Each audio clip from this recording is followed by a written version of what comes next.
It was a quiet afternoon in the small, sleepy town of Silver Ridge. The sun cast a warm glow over the streets, and 90-year-old Frank Barrett sat on the porch of his modest home sipping iced tea. A Korean War veteran with a sharp mind and an unyielding sense of justice, Frank enjoyed his peace after decades of service. That peace was shattered when a gang of rowdy bikers roared into town. Known as the Iron Fangs, they had a reputation for causing trouble. Their leader, a hulking man named Viper, decided to make Frank their target that day. They parked their motorcycles on his front lawn and started revving their engines loudly, mocking the old veteran. "Hey, old man!" Viper sneered. "Why don't you come out here and clean this mess? Or are you too frail to handle it?" Frank stood slowly, his piercing blue eyes narrowing. "This is my property, and I'd appreciate it if you moved your bikes elsewhere." The bikers laughed, their jeers echoing in the air. One of them, a wiry man named Snake, stepped closer, kicking over a flower pot on the porch. "What are you going to do about it, Grandpa?" Frank sighed, his hand trembling as he reached for his cane. But instead of using it to confront the bikers, he turned and went inside his house. "Running away already?" Viper called after him. "Figures!" Inside, Frank picked up an old rotary phone. His fingers moved with purpose as he dialed a number he hadn't called in years. The line rang once before a familiar voice answered. "Captain Barrett," came the voice, sharp and disciplined. "Lieutenant Myers," Frank said calmly. "I've got a situation. Think you can gather the boys?" There was a pause, then a chuckle. "Say no more, sir. We're on our way." Frank hung up and stepped back outside. The bikers were still laughing and causing a ruckus, but Frank simply sat back down, a faint smile on his face. "You've got about 30 minutes, he said cryptically. The bikers exchanged confused looks, but continued their antics. Half an hour later, the distant rumble of engines grew louder, far louder than the Iron Fang's bikes. Over the hill came a convoy of motorcycles, classic cars, and military vehicles. At the front was Lieutenant Myers, now a retired Marine Corps officer, flanked by dozens of veterans from all over the state. The Iron Fangs stopped laughing as the convoy pulled up. Men and women, all in their 60s to 80s, but carrying themselves with the discipline of their younger days, dismounted. Each of them bore patches, insignias, and an air of unshakable confidence. "What's going on here?" Myers barked, his voice commanding enough to silence even the brashest of the bikers. Viper tried to maintain his composure. "We're just having some fun. No harm done, right, old man?" Frank stood, leaning on his cane. "You've got two choices," he said evenly. "Leave now and never come back, or stay and see what happens when you mess with the wrong crowd." The bikers looked at the veterans, who began cracking their knuckles, adjusting their jackets, and forming a semicircle around the gang. It was clear these weren't ordinary retirees. They were warriors who had faced far worse than a group of petty thugs. Viper raised his hands. "We don't want any trouble. We'll leave."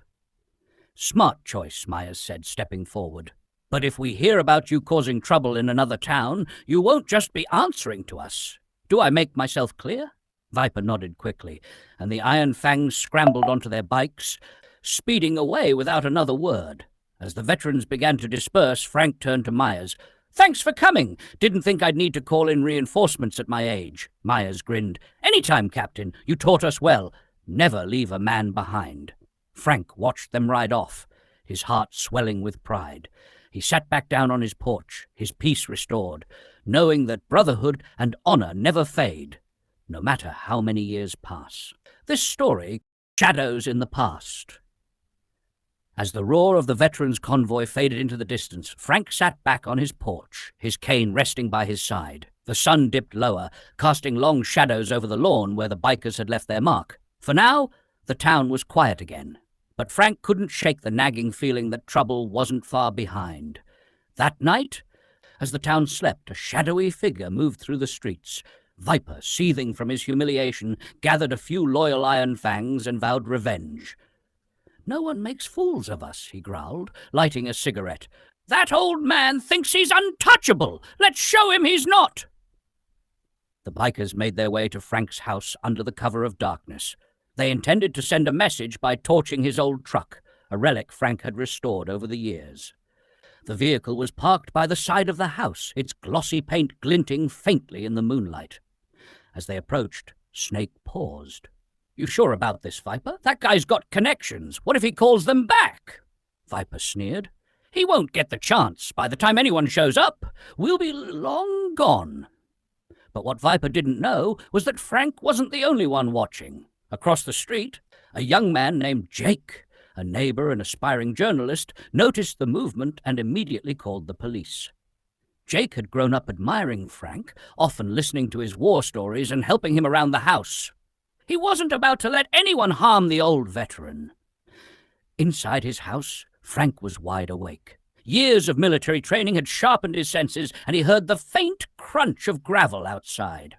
Grabbing a flashlight and his old service pistol, he quietly moved to the window. He saw the bikers by his truck, one of them pouring gasoline onto the hood. Frank's grip tightened around the pistol. Memories of the war flashed through his mind. Nights of ambushes, the smell of burning metal, and the sound of chaos.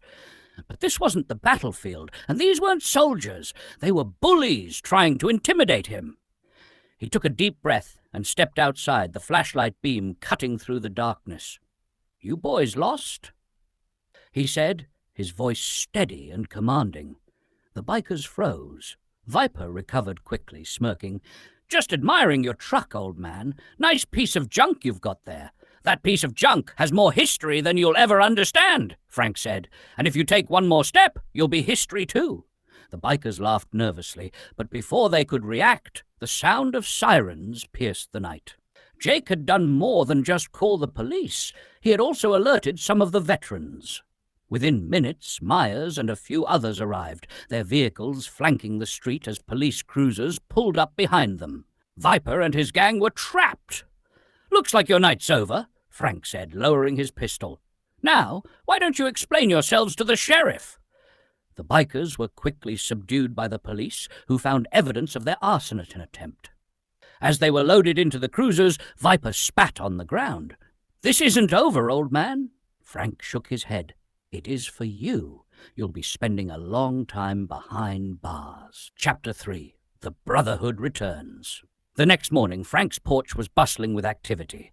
Myers and the veterans had stayed the night, determined to make sure the bikers didn't have any allies lurking around. Jake joined them, eager to learn more about Frank's life and the bonds that had brought so many people to his aid. "You've got quite the network," Jake said, setting up his notepad. "How did you build this kind of loyalty?" Frank chuckled. "It's not about loyalty, son. It's about respect. When you've been through what we have, you learn to watch each other's backs. We may not wear uniforms anymore, but that bond doesn't break." Myers nodded in agreement. "Frank's always been a leader. Even now, he's still teaching us lessons." As they spoke, townsfolk began to gather, offering support and gratitude to the veterans. The local hardware store owner donated supplies to repair Frank's property, while others brought food and drinks. The camaraderie reminded Frank of his younger days.